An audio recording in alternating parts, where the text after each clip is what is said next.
ஒரே ஒரு வார்த்தை, நீங்க உங்க தெய்வத்தை நீங்க கும்பிட்டுங்க அப்படிதான் சொல்லுவாங்க. ஏனென்றால் அவர் டாக்டர் ஓரளவு தாங்க பண்ண முடியும். ஆனா இயேசு கிறிஸ்து சரீரங்களை உண்டாக்கினவர், சரீரங்களில் உள்ள அவயங்களை உண்டாக்கினவர் இயேசு கிறிஸ்து நிச்சயமாகவே விடுதலை தர வல்லவராயிருக்கிறார்.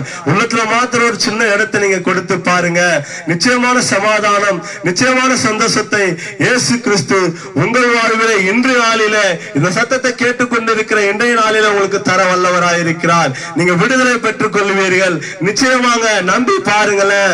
நீங்க நம்பினாதாங்க உங்களுக்கு விடுதலை.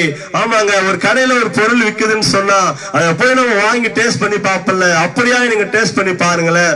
நிச்சயமான சந்தோஷத்தை தர இயேசு கிறிஸ்து வந்திருக்கிறாருங்க. நிச்சயமான சமாதானத்தை தர இயேசு கிறிஸ்து வந்திருக்கிறார். இதை பேசிக் கொண்டிருக்கிற எனக்கு கொடுத்த அந்த சமாதானத்தை தான் நான் சொல்லிக் கொண்டிருக்கிறேங்க. நீங்க உள்ளத்துல மாத்திரம் சின்ன இடத்தை நீங்க கொடுத்து பாருங்க. நிச்சயமான சமாதானம், சந்தோஷத்தை இயேசு கிறிஸ்து இன்றைய நாளில உங்களுக்கு தந்து உங்களை ஆசீர்வதிக்க ஒரு வல்லவராயிருக்கிறார். இன்னும் அதிகமாய் உங்களுக்கு இயேசு கிறிஸ்துவை பற்றி அறிந்து கொள்ள நீங்கள் விரும்புகிறீர்களானால் சபையின் விலாசத்தை நாங்கள் சொல்லுகிறோம். சபைக்கு வாருங்கள். நிச்சயமாகவே இயேசு கிறிஸ்து உங்களுக்கு விடுதலை தர வல்லவராயிருக்கிறார்.